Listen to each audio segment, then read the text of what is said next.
Hey guys, what's up? TGI, FBF, thank God it's Flat Bill Friday. I'm super fired up for this week because I want to give you some practical tips that literally I just used to help one of our newest agents get their first home under contract. They have a super happy buyer, and we did it using some really just tips that I've used, whether it was in the corporate world, negotiating some really large multi-million-dollar deals, or that I use today in the real estate world in helping people get the home or sell the home that they want. So these are a little bit of more strategic in terms of the mindset that you go into a negotiation with to give you the best chance to get the best outcome for you.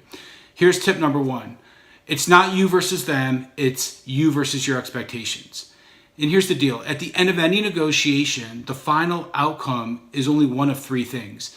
You either meet your expectation, you fall short of your expectation, or you exceed your expectation.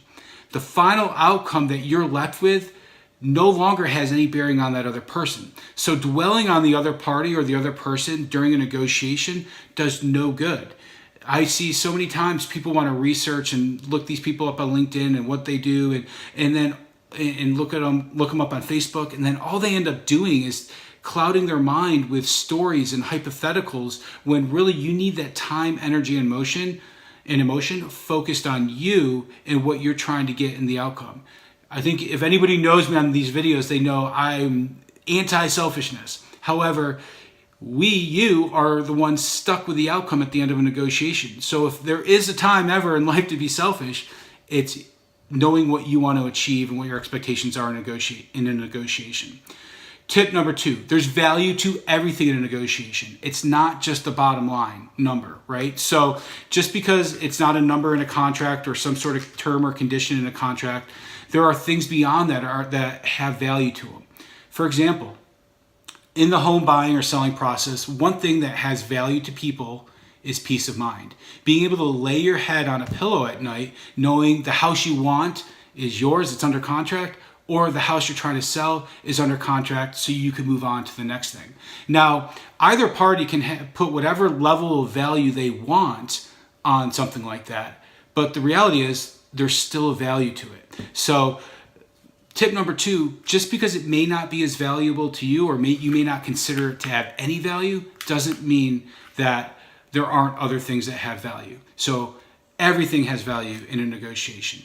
And then third and finally, what we want to do is when we're making an offer or we're negotiation is we always want to communicate directly.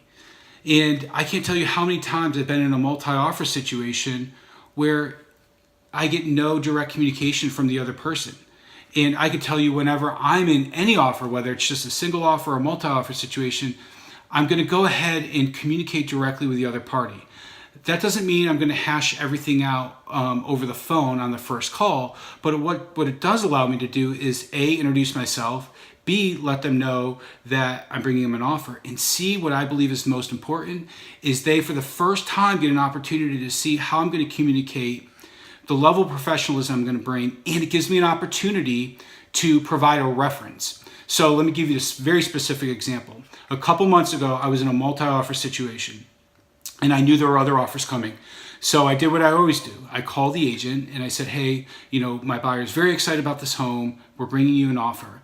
And then from there, I said, hey, I also want you to get some sort of feel for who I am, how I communicate, and the professionalism that you can expect if you choose our offer. And then I went a step beyond that because I knew she worked at a firm with another agent that I had done a deal with previously. So I said, hey, Sue, I don't know if you know Debbie, but I just did a deal with her a couple months back. We had a great transaction, and I think Debbie would vouch for how I do business.